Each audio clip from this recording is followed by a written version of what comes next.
Welcome to another installment of the MECCA podcast. I'm here with Daryl Graham, and we're going to speak about being an agent, particularly from New York City, and how being a New York City agent can impact Europe, different countries across the water, as well as here in America. Welcome to the podcast. I appreciate you guys. I appreciate you stopping by. I know that you look like you just came from a workout, but we appreciate you coming by and talking, hopefully helping people as far as education, as far as being an agent and how the agents are, the perception of an agent. I think that's a misconception that we have here in America and also abroad. What's the biggest misconception regarding being an agent? The biggest misconception is that we're all the devil. Like I'm not. I can see that. Yeah, like everybody thinks we're the devil. Everybody thinks that, I can't talk to them. I can't do this. We can't do that. Like, it's not illegal to talk to agents. Why would they say that you're a devil though? Like because they you have like a mystified ambiance of assholeness attached to you guys? That, and they think that agents are the ones paying everybody and messing the game up. So, an agent did this, so that's why this kid is in the situation that is. Every situation is different, but sometimes people was getting paid before they even got to the agents. Like, there's so many things being exchanged. The agent might be coming in on the tail end of all of this. So the agent, I might be coming to you and be like, yo, I got this for you. If you sign with me, they may look at me stupid. Like, what you mean? That, boy, I've been getting paid way more than that. Then it's like, you need to up your number. Like, you broke. Like, you know what I'm saying? So, it's not, that's the biggest misconception of it. Like, agents aren't bad. I don't think I'm bad. Right. Anybody that say I'm bad, that's sadly mistaken. So that your job is to get your player the best financial situation possible. That's it. No, cause like you can't base everything off of just the money. The money's gonna come. If you're a dog and you're gonna do what you're gonna do, the money's gonna come. My job, to me, is to develop that person and put them in a great financial situation and guide their career to that. You're going to be financially stable, one, because that's one thing that you never going to hear from my guys is that my guys is broke, because that's a reflection of me. Right. Like, I never want to, you will never hear anyone say Daryl Graham's clients have money issues. Daryl Graham clients are not physically fit, they're not strong, they're not developed, they're not those type of guys, because that goes into development. I take development way more seriously than anything else, because if you develop them the right way, everything else is going to fall into play. Right. Now that goes for on court, off court, all of that. Right. Because if you're not playing well, and people kill me with that, is they think as soon as you come in, you're supposed to get endorsement deals. You're supposed to get the no. If you have not done anything to warrant those things, then you're not gonna get them. Right, of course. I don't care who you sign with. Right. We're not magicians. Some of us are magicians. We can make something work, but I can't go to Google. I can't go to Nike. I can't go to anybody and just say, yo, give him this just cause. Right. Where does that happen at? That is, it's a body of work. Right. And that goes into everything. And that goes back to what I was telling you, to where, like, kids turn pro nowadays, in today's time, kids turn pro in the 11th grade. Because where you go to high school at is going to affect where you go to college. Right. Where you go to college is going to affect where you get drafted. Right. Your mystique, your style. Right. Your whole image, your brand. Your whole brand, and who you are as a person. And endorsement-wise, that's going to be based off of what you were doing. So let's take, for example, Ja came out of nowhere, right? Putting up all types of crazy numbers. Right. His endorsements are going to be crazy. Right. Why? Because he's garnered national attention from his play. Right. If you don't garner national attention from your play, guess what? You're going to have an average package when you come out. Right. So that ain't got nothing to do with what I'm doing. No, if they're not performing on the court, There's ain't nothing shit else. gonna happen outside. It ain't nothing Right. unless you're just unless it's something about you that everybody is, unless you're like, and I can't even say Tim Tebow because Tim Tebow performed on the field. You got a Heisman. Right. Right. Right. So unless you're just that amazing personality, you're gonna get what you get off that court. Okay. Point blank. Period. I can see that. The movie Jerry Maguire is like a cliche for the normal person. Would you consider that like a good movie to base what an agent goes through on a daily basis? Yeah. Based off the fact that, and it's cliche just because that slogan, the show me the money. Right. Like that's why it's cliche, but in actuality, that's the real essence. But she worked for a big firm. Yeah. So that, and it's funny that you say that too, because it is cliche, but that's kind of what my career path was. Right. I started out on my own, then I went to working with a big agency. It didn't work out for me the way I wanted because how I am as a person, how I want to represent my clients and my ideals, it doesn't fit. Mesh, right. Yeah, it doesn't mesh. It doesn't. And that's because I'm coming from a player's perspective. Like you have some agents that ain't never played a lick of nothing in their whole life, but they got a degree, they got a JD, they a lawyer, so you know that's what I'm gonna do. So yeah, you can go be represented by that person, but when that client calls him and be like, "Yo, I'm having X, Y, and Z problem. I need you to do this." Right.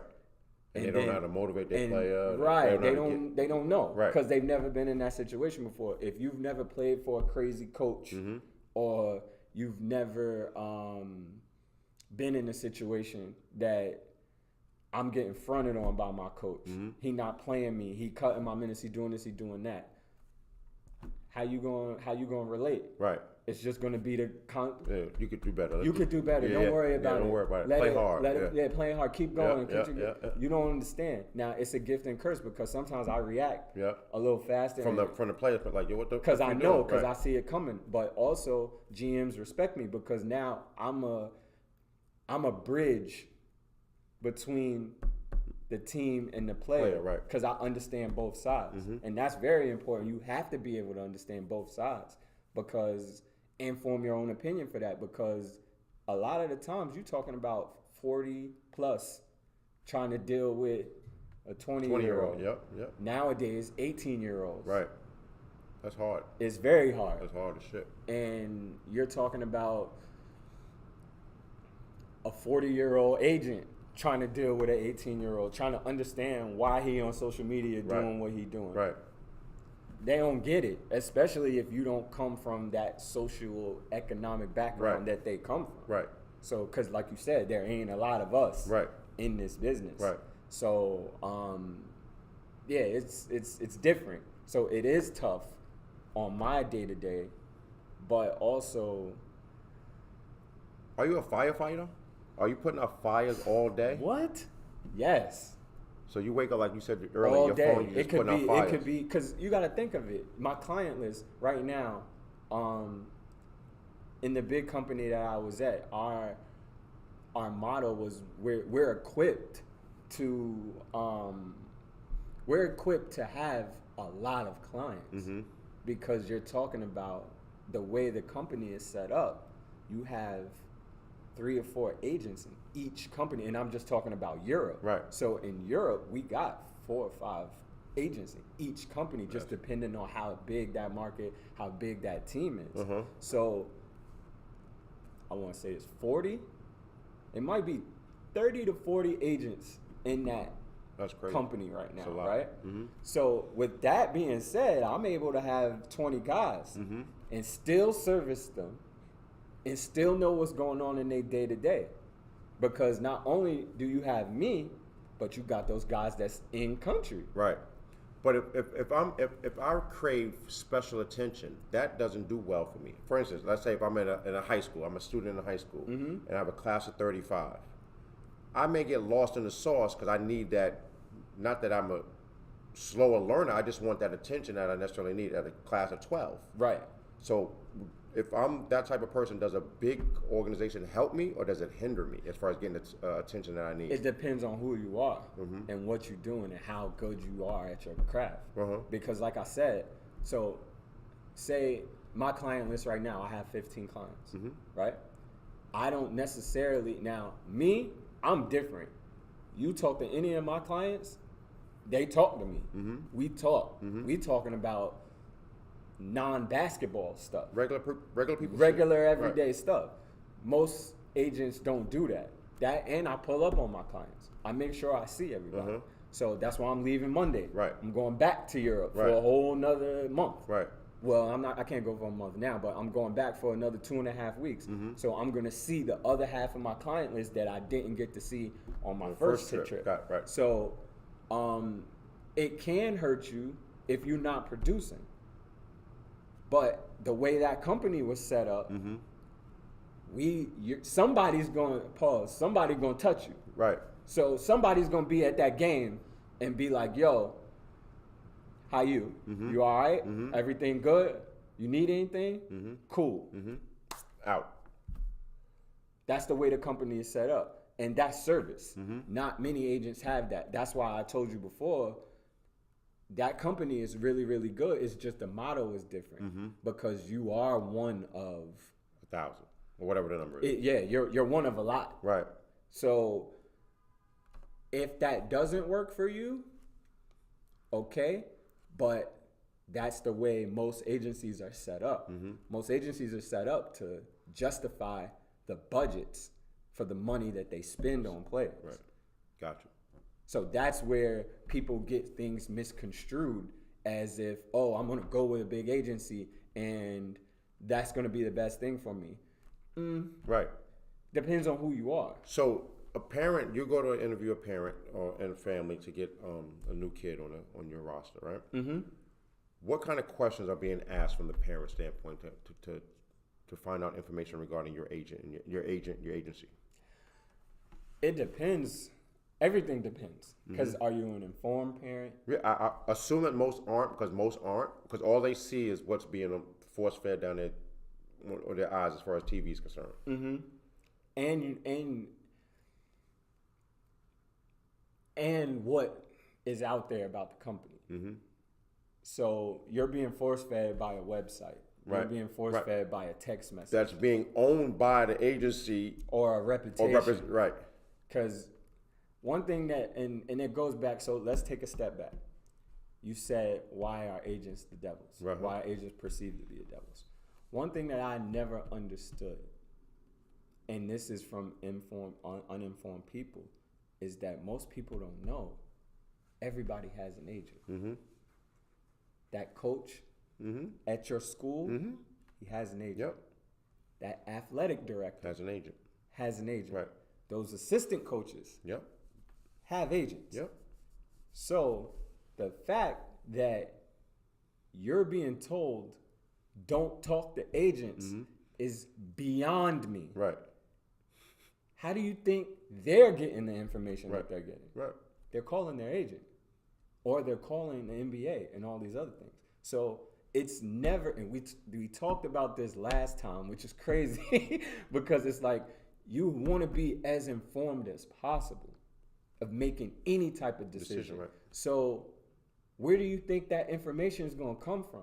And it's really just who you're dealing with. Because me, like I said, I work off a quality, not quantity thing. So if you're not going to be able to benefit and stick, I'm going to tell you don't come out. Right. Stay in. Right. Because you're not going to, it's about, like, in today's day and age, it's about sticking, not just getting in, having a little run, and then you off somewhere else. So when you say come out, you mean as far as leave college to go leaving college to go into to turn professional. Right. Yeah, I think that is the biggest thing is that you want to stick now. It's not because you could get pushed to the G League. Like, what's the little kid, Anthony Simmons? He got drafted, haven't touched the NBA game, not yet, to this day. Hasn't logged 1 minute. He stayed in the G League. Right. So what's better for you? Developing your game in the G League and making money, or going to college, developing as a whole person, and then going in. Devil's advocate would say to get better for an NBA game, getting reps in an NBA setting is probably better than getting reps on a collegiate level. Yeah, depending on who you are. Right. When you're interviewing an agent and you're sitting back and you're talking to these people, what can you do for my child? Mm-hmm. You shouldn't be necessarily telling me what you did for everybody else. Right. Because everyone's situation is different. Everybody's situation is different. So it should be, here is my plan to get your son where he needs to be. Got you. It's like any other job interview. You literally should have a group of questions, and the start of it should be, oh, okay, what can you do for him to get him there? Who you represent and what you've done and all that other stuff, that's what got you to this meeting. I don't want to hear about all of that. That's what got you here. Because people are, I got this guy this much money, I got this guy this much money. Yeah, I sent you that. You sent me that research. Oh, okay, cool. Right. That's great. Right. Now, what you gonna do for him? Right. How you gonna get him to that? So that's the most important thing, because people get lost in that. People get lost in, I got this person, I got that person. Have that person call you, or yo, if you come with me, we could go to Miami, right, and hang out, party, with them. Right, and go do this, or you could go watch this player play, or I'm gonna put you in a condo in LA for a couple weeks and you could do that. The glitz and the glamour and all of that. That what does that matter? Nothing. Absolutely nothing. I'll give you this to come with me. If somebody's offering you something for you to do something, for you to, if I'm saying, yo, I'm gonna give you $100,000 just to come with me, that should be a red flag. Because why are you just giving me that? Right. Like I know you want me, but what is that supplementing?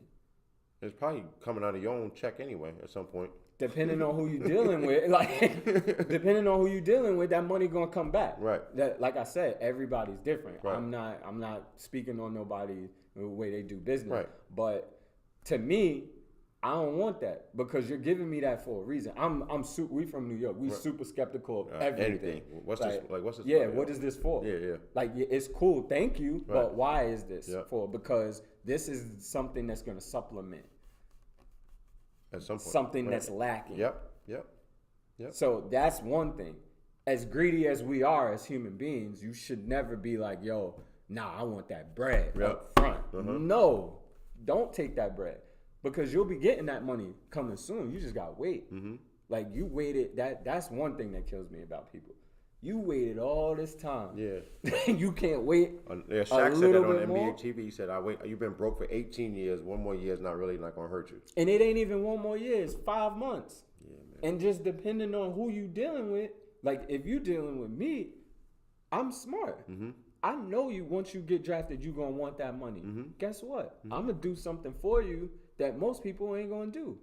I'm going to help you get established in the world. Let me help you get established in the world, because cash is easy. I can go to Chase. Me and Chase have a great relationship. They have my money for years, as long as, just as anybody else down the street here has, right? I can go to them and get a loan and be like, yo, here's $20,000. Great. What is that cash going to do for you in the real world besides buy goods? Yeah. Intangible goods. What I like to do is say, hey, look, and this is a shameless plug for my man, but this is Steven. This is my money man. He's going to take care of you to give you the things that you need to exist in this world. Cash is king, but cash necessarily ain't going to buy you that house right away. Right. So I want you to be established. Why? Because I know better. So you think that most people just jump at that first cash? Everybody jumps at the first pass nowadays. Envelope? Everybody, because that's what's going on. That's why college basketball is messed up right now, because cash. Everybody wants cash. What I'm saying is, here's the things that's going to help you. here's a line of credit that's going to help you. I think that's big. Yeah. Here's a line of credit that's going to help you in the long run. That cash ain't going to do nothing for you once you run through it. Yeah, you're going to burn through it. You're going to get a couple sneakers, a house, and a car. Or not even a house, a down payment on a house. So that's the thing that people don't realize. That's the things that I preach on. Why? Because I know better. I grew up around Allen Iverson. I've seen Allen Iverson's deal. I've worked with Allen Iverson. Right. Me and Allen Iverson's business manager, Gary Moore, to this day have a very good relationship. Mad cool. Shout out to Mo. But I've seen that. And if you talk to Chuck, Chuck could tell you, yo, take care of your bread. But how did Chuck get set up? His agent who foreseen everything that says, I got a young little wild motherfucker that's through the lockout, Chuck was throwing hundreds in the strip club. Allegedly. It's all allegedly. He wasn't taking care of his money. His agent had the foresight, and mind you, this is Jordan's agent. David Falk, right? David Falk. Best agent in the game, let me tell it. Right. He had that foresight to say, yo, let me set him up. Because he's bugging, right? Because he's bugging. Right. So what did he do? Reebok deal. Can't touch his bread until he's X age. Right. He's getting excess of a couple million and $40-50 million or whatever. Right? That went from the agent. That's saving your client from himself, knowing that. Right. If he didn't have a particular plan for him, he would have been all messed up. But that goes back to what I was saying too, is that everybody's different. He didn't have that problem with Michael Jordan. Right. No. At all. Mike wasn't that guy. Chuck was totally different.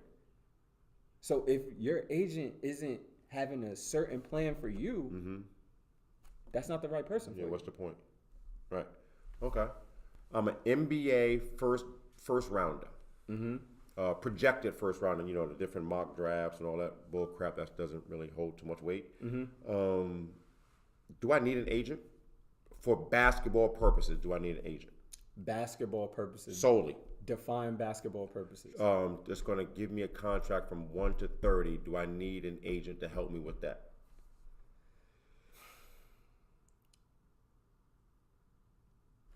In this business, everything is a perspective thing. It's all about perspective. Okay. So one perspective, you could say no, because it's been done already. No, you don't need an agent. Tell me why. Because Jaylen Brown didn't have an agent. Right. Jaylen Brown used the Players Association. Players Association has legal counsel. They can pretty much get you drafted, it's a scale based off of how much money you can make for the first round, basically. So in all actuality, you don't need one. Okay. However, talk your ish. Another perspective is Players Association, they're not going to work for you. They're just going to let you fall where you fall. Right. Now, what if you fall into a situation that's not good for you? What if you fall into a team that's just getting you just to have you? Okay. They can't stop that. Right. They're not going to, because they have a whole bunch of stuff they got to worry about that. And it's not their job to do that. Their job is to make sure your contract is taken care of. So the reason why I said define basketball purposes is because that's a basketball thing. Gotcha. No, that's a great. So the question, they're layered. All right. So that's the first question. Right. All right. So now, an agent can get me in front of workouts in front of the Kings, the Clippers, the Pelicans, whatever the various teams in the NBA. That's when agent would come in, correct? And then at that point, they will be able to. The NBA teams will be able to judge the player's ability. Right. But the PA can't do that. No. So no. The PA, all right, so you're coming in, you're a first round guy, right? Everybody knows about you. Everybody knows who wants to come in or who wants to bring you in or whatever. they can contact the PA and say, yo, we want him here. Mm-hmm. But they're not going to say, the PA's not going to say, yo, nah, this ain't a good spot for you.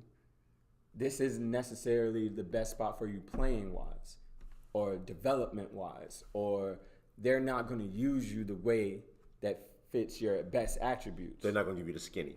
They're not. Right. They're just going to make sure the business is taken care of on the up and up, not if it's a good fit for you as a client. So that's why you pay that 0 to 4% to your agent to make sure you're taken care of. Gotcha. On the whole perspective, because the Players Association, that's not their job. Right. They don't care if where you're playing is a good fit for you. Right. They just want to be making sure that you're taken care of. That the paperwork is correct. The right way. Gotcha. So then I'm that first rounder. I kind of essentially need somebody to be my voice. Absolutely. And an agent would fill that void. Mm-hmm. Could I hire you? This is just throwing it out. Could I hire you as a consultant, not my agent? Everything's negotiable. Everything. This is the reason why I said that 0 to 4. Right. Like if you're like, yo, I don't need you. Mm-hmm. I just want you to make sure I'm taken care of. I'll give you this percent. 150,000 and 2%, whatever. I'll give you a point. Right. Your point. I want you want your point. I want my point. Right. Yeah. I'll give you a point off of this just to make sure I'm taken care of. Cool. Right. Whatever. If that's worth it to you and that helps me as an agent, like, okay, cool. I got this dude on my list. I'm only consulting him, right, but I work with him. Right. Cool. Me, I'm going to take it, but I'm going to go above and beyond for that. Right. Because now I'm going to prove to you why you need me. Right. See, this is a job. It's a competition. Like as a trainer. You as a trainer, you might say, yo, bro, I just need this. Mm-hmm. I just need you to rebound for me, shoot this, that, and the third, whatever. Mm-hmm. In your brain, you're like, all right, cool, bet, you pay me. But then you're going to turn it up a little bit and say, no, this is why you really need me. Because I have a lot more that I can offer to you. Right. Because career planning is something that a lot of people neglect. And they don't look at it like that. Because it's nothing to get drafted into the NBA. Right. That shit happen every year. Mm-hmm. There's always 60 people going. Right. Every year, somebody going. Somebody going to go. Yeah. But how are you going to stay in there? So the second contract is a real contract. Second contract, that's the real contract. That's where the real money is made at. Either the second contract or the second round contracts. Second round contracts aren't bad because there's no real stipulations on it. That's true. That's where you could get your work in. That's true. You can show your worth right there. Right. Gotcha. You can get real creative in the second round because sometimes the second round deals are good because they can get to the money faster than the first ones can because they're slated in for a certain amount of years. Right. Second round, I could will and deal. So I could say, here's a 2-year X amount of dollars. Then guess what? He into his second deal faster than those first ones are. Right. Now, if you was doing your thing, you could necessarily make more money than the boys made just depending on who you are and what you did. Do the parents or whomever sit on that side, do they know that? I don't know. It just depends on if you're an informed parent or not. How do they get informed? You get Other informed. than watching this podcast, of course. Yeah, of course. But how do they get informed? Is there a workshop that someone such as yourself has, or are they just going off the devil mystique attached to being an agent? I feel like it's the devil mystique attached to the agent because, like, you have these preconceived notions, right? And it's really based off of who you're dealing with. Like most people, you'll get some people that'll say, nah, me and looking from a parent's perspective, the parents, we're gonna pick the agents. Mm-hmm. We want to talk to everybody. Mm-hmm. And you have some parents that'll be like, nah, we want the coach. We trust him. Mm-hmm. We want him to lead us in that direction. Now what's being said about agents is going to come from that person. Correct. So if that person is like, no, don't talk to nobody. Right. That's what's going to happen. So they're going to be naturally leery if they don't know anyone. Right. Most times nowadays, guys are getting in early. So they have relationships coming in. Right. I've been consulted numerous of times of, is this school a good fit? What are your Consulted by parents. by parents? And that's completely, because again, information is important. Right. Is that legal? That is very legal. Okay, do parents, they probably, are they real secretive about talking to you? It depends on the person. It depends on who the person is, because you have some parents that it's just like getting traffic tickets or dealing with the police. I know my rights. Right. Like you can't tell me this. I know my rights. Like, it's okay to talk to agents as long as you don't take nothing from them. Right. It's fine. We be at all the events. I'm everywhere. I'm at AAU events. I'm at high school games or whatever. There's nothing telling me that I can't, but there's stipulations to certain things. So when I go on a college campus in New York, it's my decision to announce to the team that I'm going to be there, because I don't want that college coach, if he knows me, to look up and be like, yo, what you doing here? Right. Like, you know what I'm saying? So I let them know, like, hey, look, I'm going to be on campus this day, just so they know. It's common courtesy. Most people like that. But I've gotten calls from certain coaches, college coaches, that say, hey, can you talk to these people? I know even if you don't like them, whatever, can you just do me a favor and give them some information? Right. The NCAA just sent out a memo to a whole bunch of people, to agents, families, everything, about all the new rules. Whether you read that memo is up to you. But for the most part, if people are reading it, I don't know. Right. But that memo has everything in it. All the rules changes, everything. I'm going to go out on a limb and say that most are not going to read that in its entirety. And then also, too, you wouldn't be going out on a limb or be crazy if you said, I don't know if they getting those memos. So who's the buffer? Who's the one that's... It depends on who you're dealing with. It really depends on who you're dealing with, because certain college coaches, I know a player right now that I'm talking to, his college coach told him that he don't think he's going to be eligible to go into a draft this year. Why? Because he has players in front of him. He needs that kid to come back. I asked him, what was his reason for saying that you're not going to be eligible? He was like, oh, I'm going to talk to your dad. I'm going to let him know, but just go ahead and go get ready for practice. Why he did that, I have no idea. So when you say eligible, like he's going to fail classes, or he's going to class has nothing to do or with he's done something he shouldn't have done. He's gonna say I have not gotten the reason why that coach said that, but I know the tactic. He's telling him that to deter him from going to the draft. So how he can come back and he has his 2-guard set already. Right. So this kid, same kid, I asked his dad the other day, hey, did you get that memo the NCAA sent out? He said, what memo? All right. I'm going to send it to you. Now, I have no relationship whatsoever with this school of where he's at. But imagine if that parent didn't know me, or my assistant B didn't get in contact with him. Right. And was talking to him. Now, they have information from us that they should have been afforded in the first place. Why they didn't get it, I don't know. So going on that proverbial limb again, is it they're not giving that information permanently because they don't want, certain people don't want the information to be They don't want them to know. so that they can maintain their So sense of control. Yep. So that's kind of fucking the kid a little bit, would you say? It's very fucking the kid. How are you not giving me the opportunity to go to the next level just because it benefits you more than for me to stay next year? So you're keeping me in the dark in order for you to benefit. Now, once again, who's the devil in that situation? Me, because I'm giving them information, or this coach from a major program?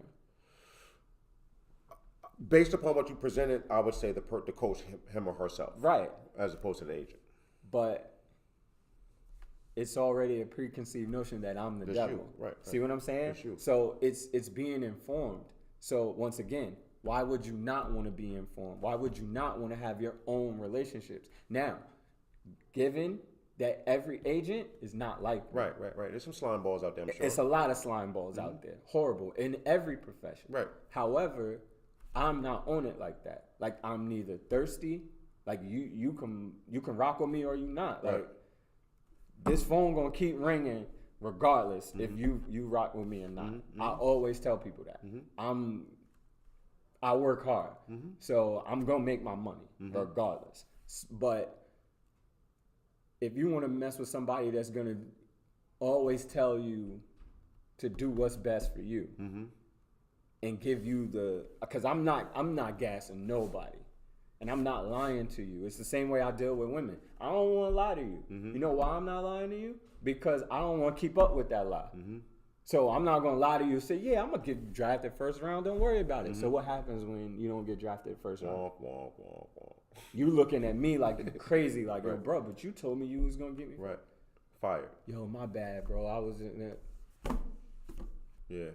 Do you think that parents know that there's being compensation being thrown around? Some do, some don't. I know one kid right now, top high school player in the country.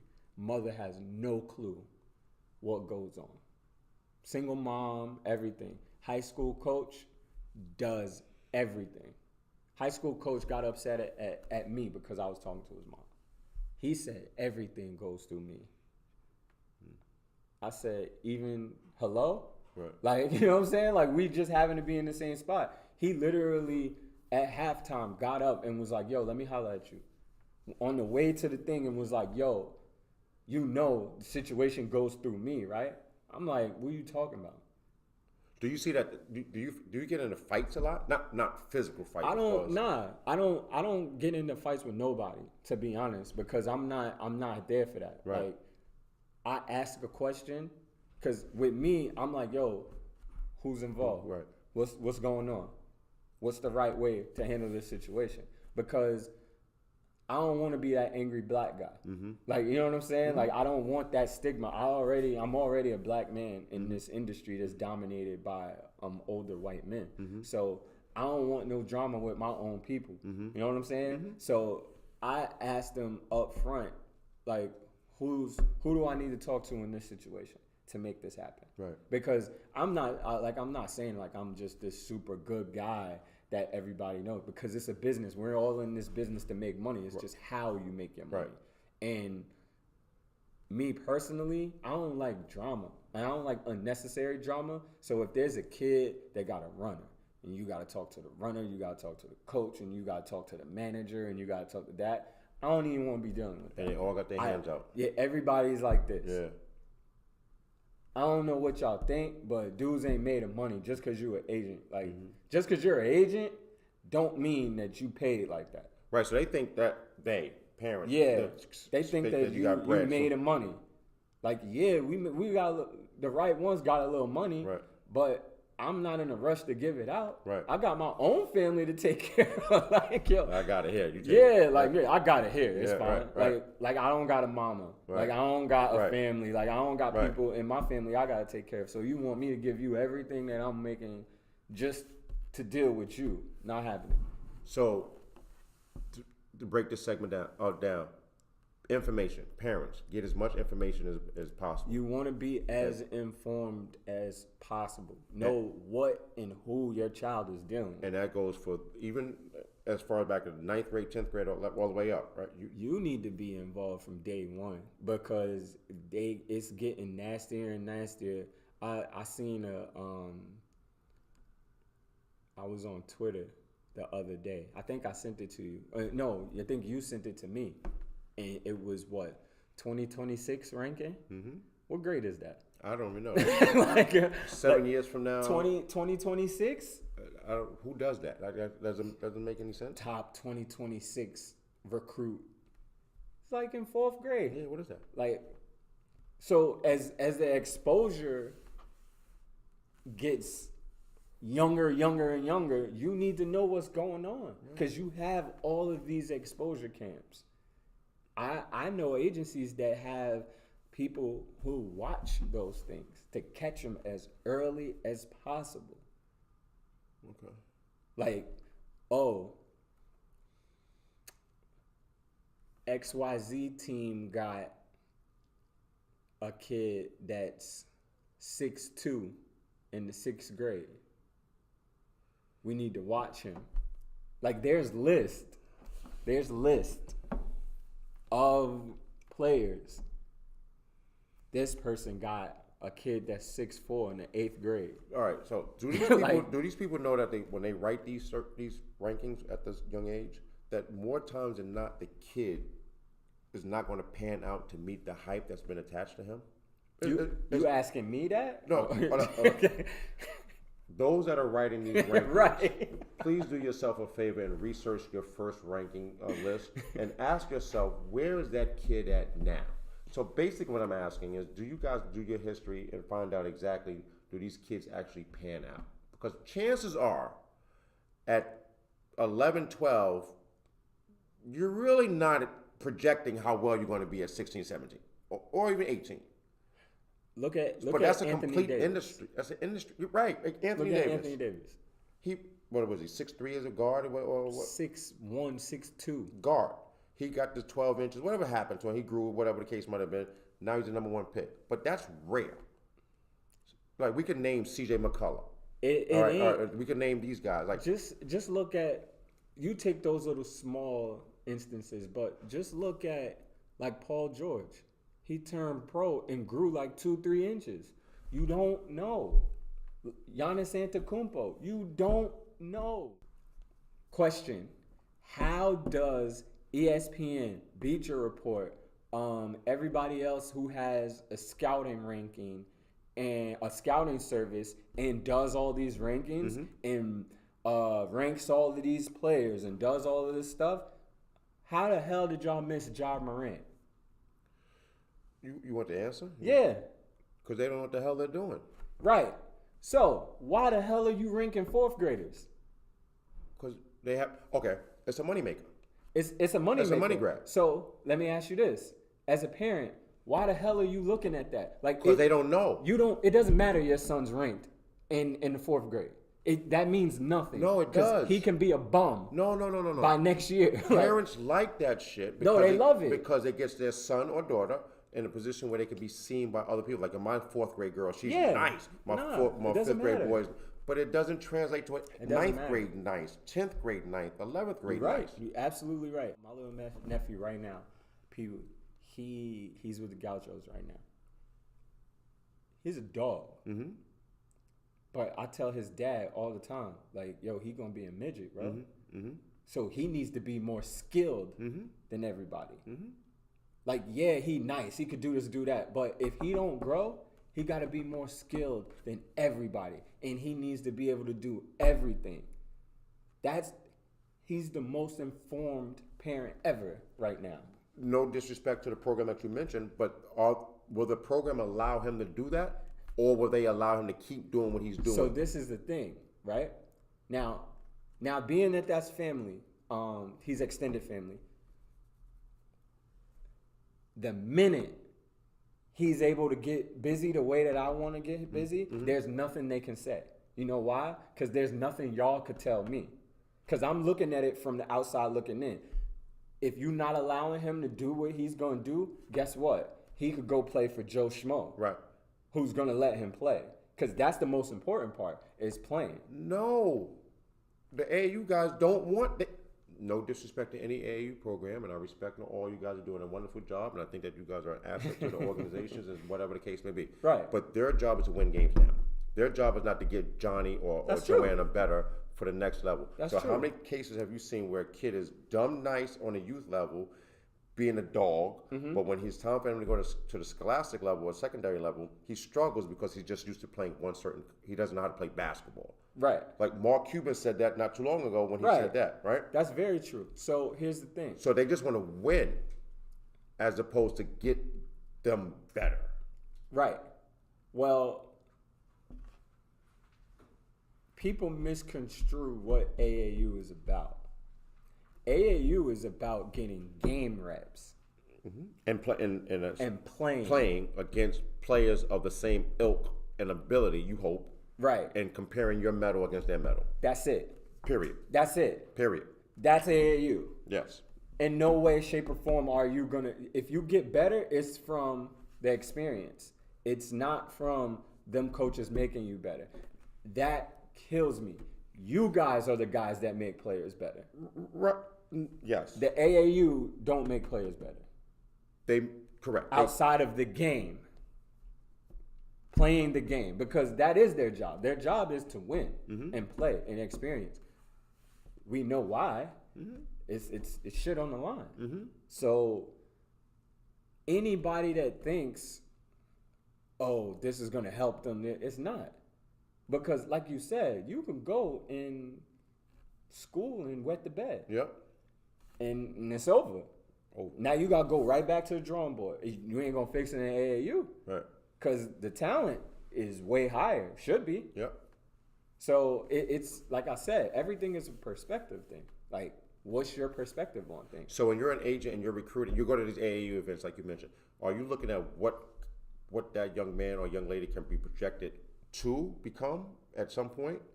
For instance, you see your nephew, your extended family is a dog right now, but he's a midget. He needs to be working on his PG skills or whatever to knock down the open jump shot, right? Do you see that as, I need to holler at him in a couple years because he's going to be XYZ?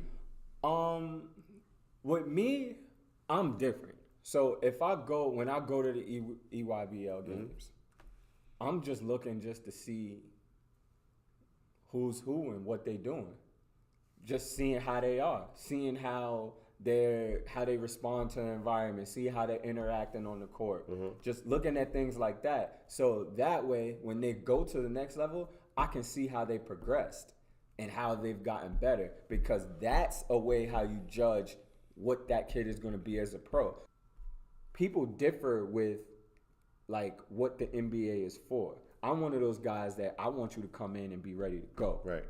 I don't I get you have potential, but I really don't want you to. I really don't want to wait too long before I start seeing the return on investment. So the word potential to me means you ain't did shit yet. Yeah. But you might possibly be able to do it. It's like playing spades. You got a possible. Like you got 3 in a possible. I don't want those possible. I want those guaranteed books. Yeah. That's how I am. And I just look at it a little different because I'm like, all right, look, you need to take your time to get there. Because once you get there, that's showtime. Right. It's stick time. We got to stick. Yeah. We, as my man said, we got to bump. That's what the dudes say that's down south. That DC that's shit. DMV shit. Yeah, they got to bump. Right. Like, and that's what it is. I want you to get in there and be able to fight. Right. I don't want you to get in there and be like, yo, nah, I want you to work on your jab a little bit. I'm going to keep working, though. Right. Nah, you can get your ass knocked out if you don't know how to jab. Yeah. So that's how I look at it. I don't like the super potential stuff. I hate that. But that's just the way the business is right now. So you have to adjust. Tell me about New York City and as it relates to the agents world. What do people think about New York City basketball players across the water? Across the water? Yeah, let's think as in the professional to go overseas? Yep. They don't like them. Why?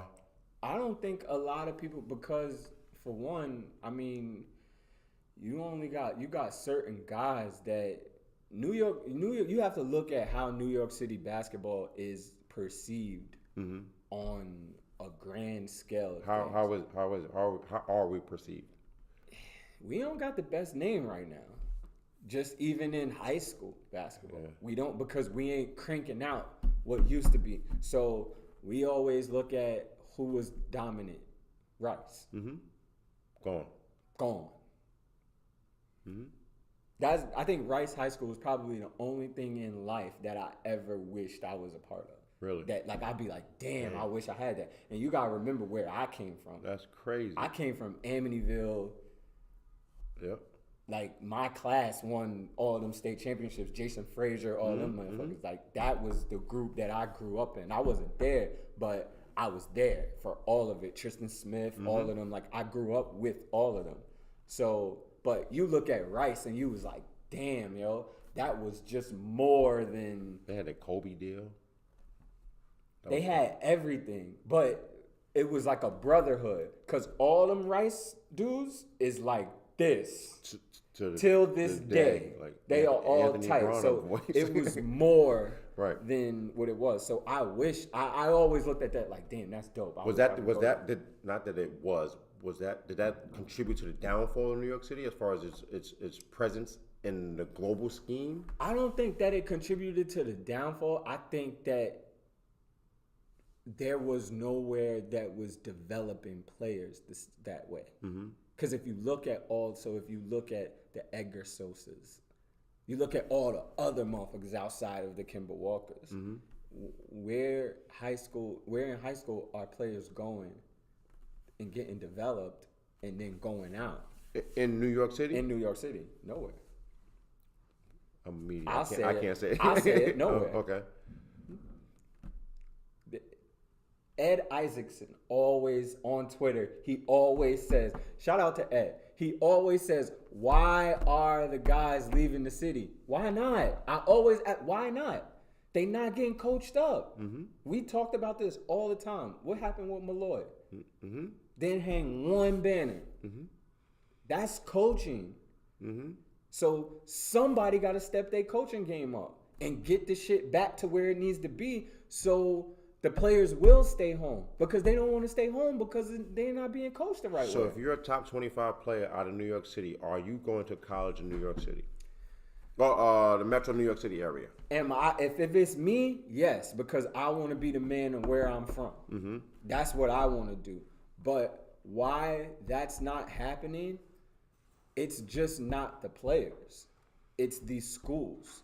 So I feel like St. John's, they did a good thing having a guy from Queens coach, and they was able to keep Shamari, and that's turning out well for them.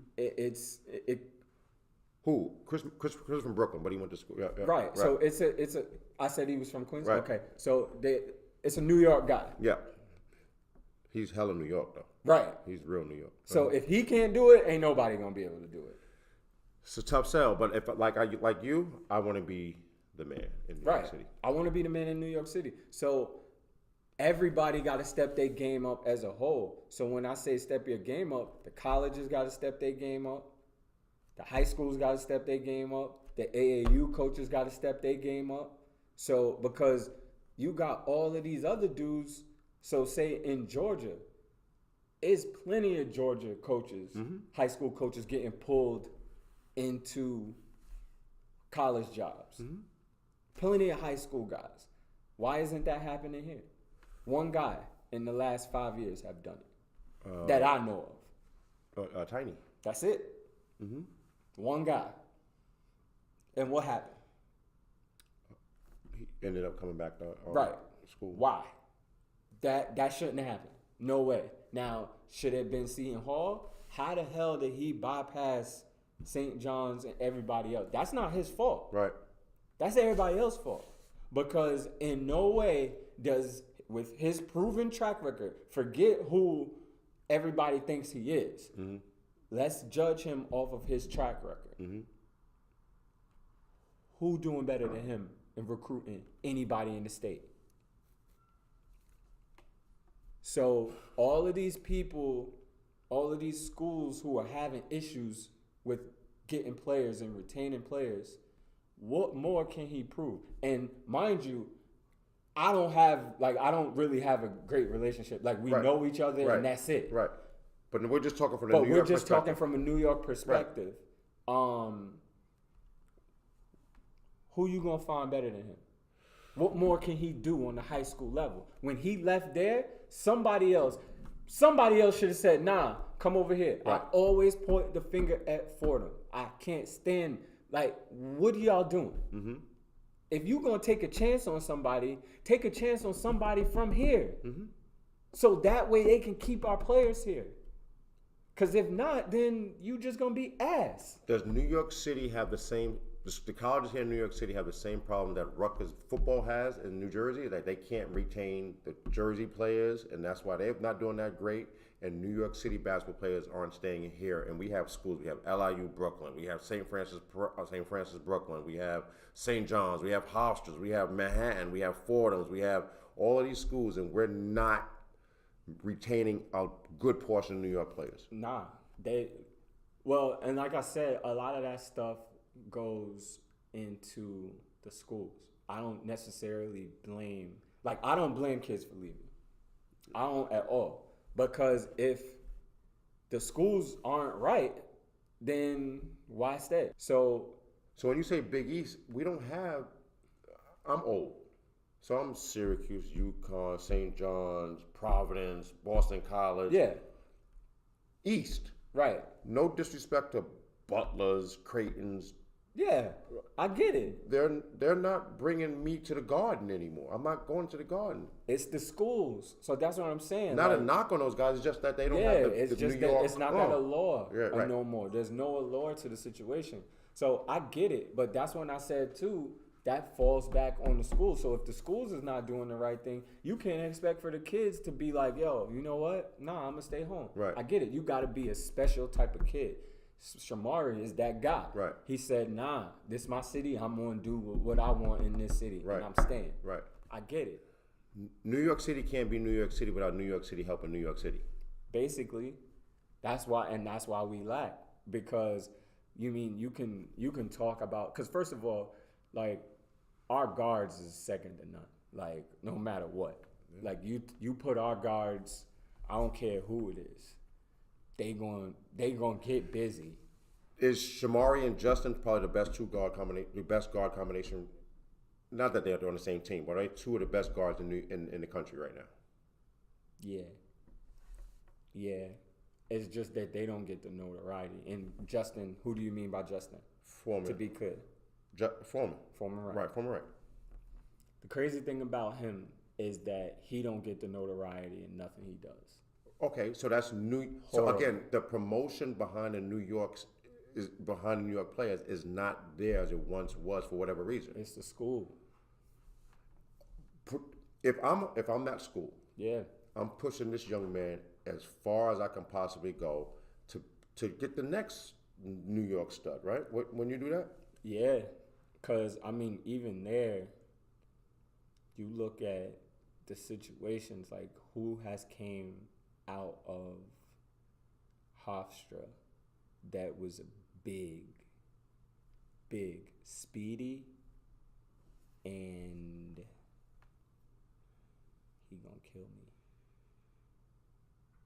Because I can't think of my own man's name right now. No. Gudio? That's what I thought you No.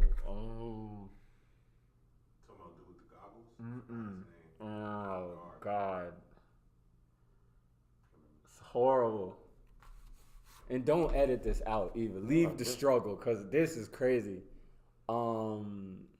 Yo, my brain is fried right now for some reason. Why are we thinking so hard? No one. Yes. How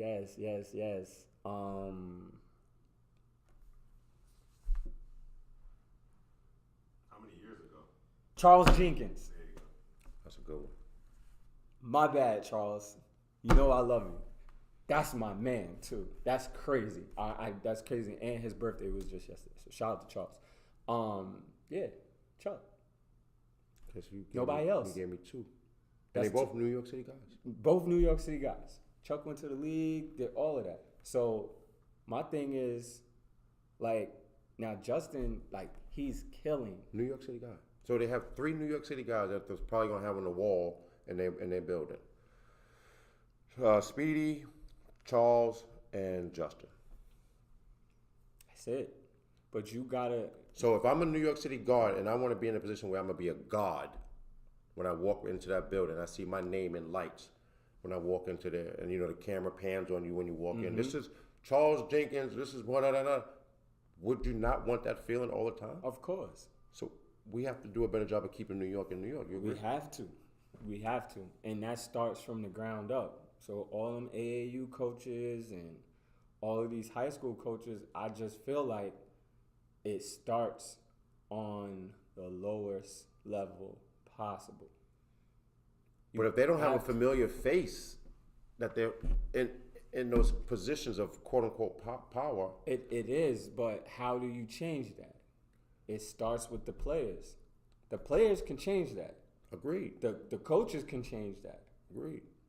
But I don't know, like, I feel like now, like, I'm so far removed from what going on in New York. Like, I rely on y'all. I gotta call y'all to ask. I gotta call Cash to ask him 1,000,002 questions about what's going on. Why?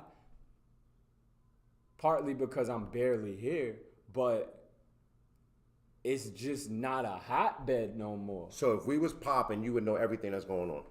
Yeah, because there's something to know. Ain't nothing to know. What is there to know? Who's coming out next year? I don't even know who the hell's coming out next year, and that's horrible. Because it's my business to know.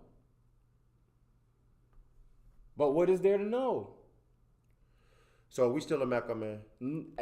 We gonna be the Mecca because the history.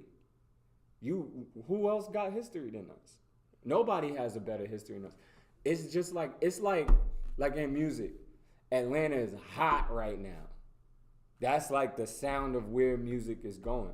But you will never get the essence of New York from New York right. from hip hop because it was birthed here. Mm-hmm. So we're always gonna be the Mecca, but we gotta restore the feeling. Like that's why I love Troy Ave. Mm-hmm. Like I'm a restore the feeling of what New York's supposed to be.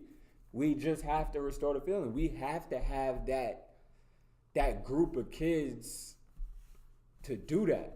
But we're pulled so many places, that group of kids that you're referring to. What if they just came together and made a super team? I know I spoke about it on another podcast, and we just created a super team and we just dominated. Do it. Can't be done. It can be. They got to dictate it. The adults in the situation have too much to lose to have all of those people play together on one team. How? Winning cures everything. You got to define winning. If you take 5 players from New York City Mm-hmm. and you put all of them on one team, Mm-hmm.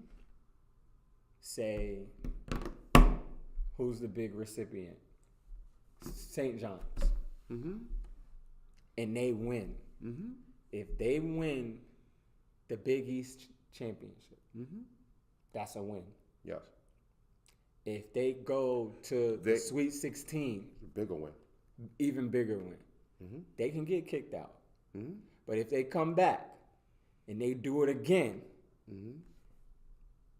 those kids, they do it once. Those kids, there's going to be some kid somewhere that says, I want to be like them. There is a kid in 7th, 8th, or 9th grade right now that's looking at Shamari Pons and say, yo, I want to be that. Right. I agree with that. Same as Isaiah Whitehead. Mm-hmm. There's somebody in Coney Island right now, and I know that's a fact. Shout out to Isaiah.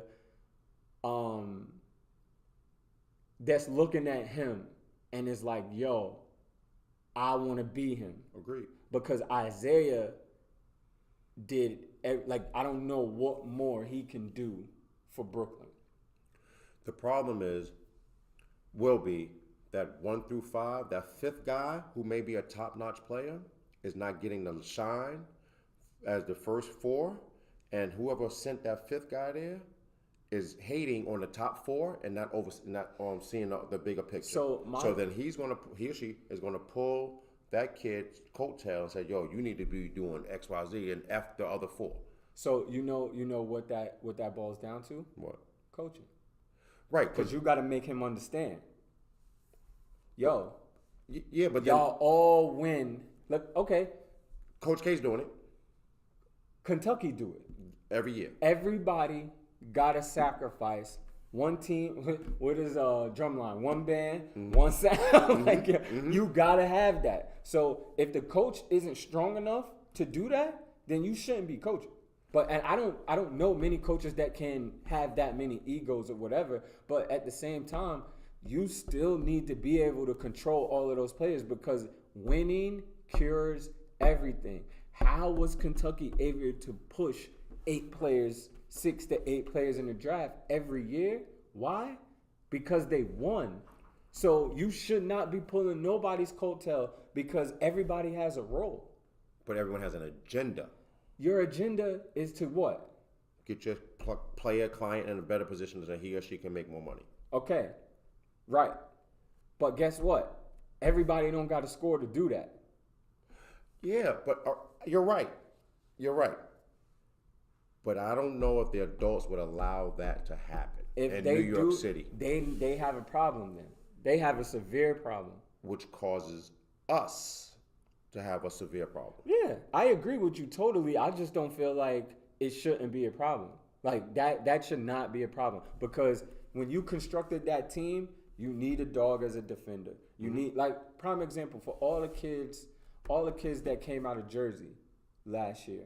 I look at Rutgers and I look at Seton Hall crazy because it's like y'all should have did everything that y'all should possibly to have a Fab Five. Not to mention, what was it? 3 of them all played in the same high school team.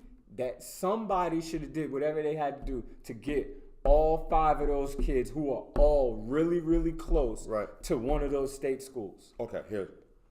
2019 class of New York State players. Right. We have 5 or 6 in the top 50. All right. If I have hypothetically, this is all a hypothetical, right? Right. If I'm a school, let's say University A, and I have Cole Anthony, this is available for me. All New Yorkers, right? Cole, Jalen. I have the kid Isaiah Stewart from upstate. I have Kofi. I have Precious. I'm missing somebody right now. There's a 6. I don't know who it is right now. It comes to me. If I'm a college and I get that 5, I'm competing for a national championship. Agree or disagree?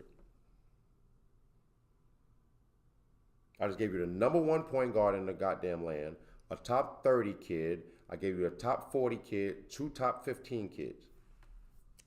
You are competing off of ability alone. However, but what? Not one of those kids that I mentioned are going attending a school in this state, college-wise, as of right now. Right. But what did I say? That all falls bound on coaching. Because who gonna coach that? What coach is a good enough coach to maintain all those egos in New York right now? I'm sure that they are. I don't know. I can't find no. I'm not gonna say there's a New York City coach in there. I can't do that. I don't even think Chris Mullin can handle that. I don't know. I know that right. 2019 class. I can't speak about 2020. I can't speak about 2021. Right. 2019, we have 5 or 6 top 50s or whatever the number is in New York City right now. That's what I'm saying. That's why I don't know what's going on because none of our kids are here. So I get it. Like I said, I don't know what's going on because there ain't nothing to know what's going on. like that's the thing. Like when I'm here, I'm talking about everything else outside of the city. Like I'll go watch a high school game or whatever, but it's like ain't nothing going on. So you're okay. Let's bring it back. So you're an agent. You have your own agency. You're currently recruiting players for the 2019 draft and beyond. Of course, overseas stuff, right? Mm-hmm. And this is you get paid to do this. Mm-hmm. And you have no inkling of what the F is going on in the state in which you were born as far as basketball is concerned. Nope. Okay. That's a problem, my man. That is definitely a problem. It absolutely is a problem. But the reason why is for those things. None of our kids are here. Yep. None of them are here. So it's like, all right, eventually when I come home, which I'm here all the time, it's not like I'm not here. Mm-hmm. It's just that there's nothing that jumps out at you. Because there's no marquee team nor player that makes me say, damn, let me go home and watch these players. Because I know I'm going to see everybody else somewhere else. I seen Kofi and Cole play this year. Mm-hmm. It won't here. Mm-hmm. But you can't fault them because they was here. This their first year leaving. What did they do on it? Like I said, Cole does not have a state championship. Who does that fall on? Who does that fall on? And he had a whole nother McDonald's All-American. 3 D1 players on one team. Nobody won a state championship. That don't fall on them. They can't. They don't go out there and coach themselves. Yes, they did. Yes, they did. That is the problem. That's the problem. So yeah, you're right. That is a problem, and that's horrible. Am I going to do something? Like, what can I do? I can't do nothing about that. You can't give checks to people that don't deserve checks. I sure can't. It's a sad. Basketball is a sad state here right now, and that's crazy. Because even the Jelly Fam thing, like it was getting back to the point to where it's like, yo, all right, they got it going right now. So maybe that could help. Yeah, but that's not production over hype. That's hype over production. And we know the truth. This reality is we need to produce between those black lines and not on the IGs and the Twitters and all of that stuff. That seems to be the problem sometimes also. I think social media plays a lot in that. And, yeah, because right now, if you look at, I know a lot of the old heads always arguing about who better.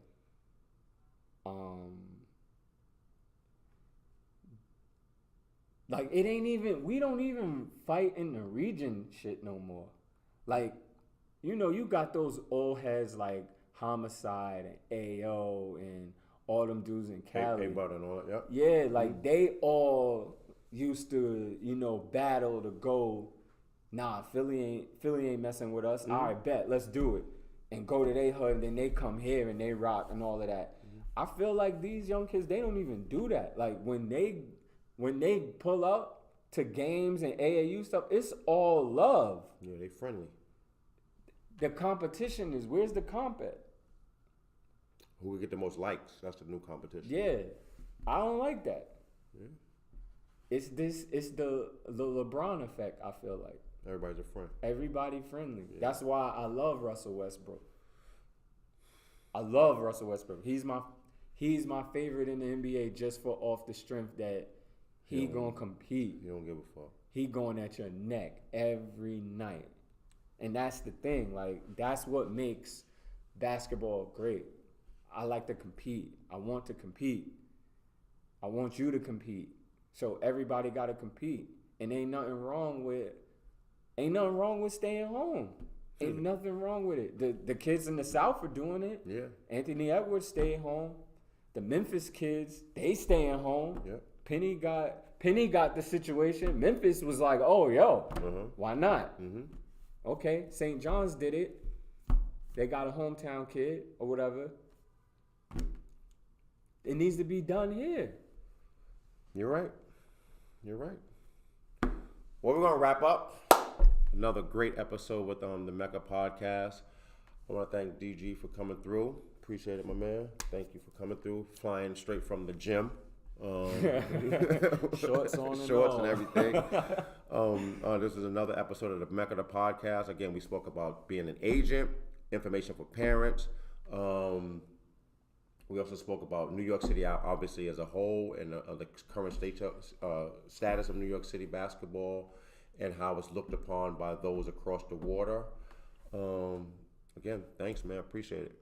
Pleasure. We're going to have to do it again. We're going to do it again. Hove said that, right? Yeah. Gonna do it again. Got it. Boom.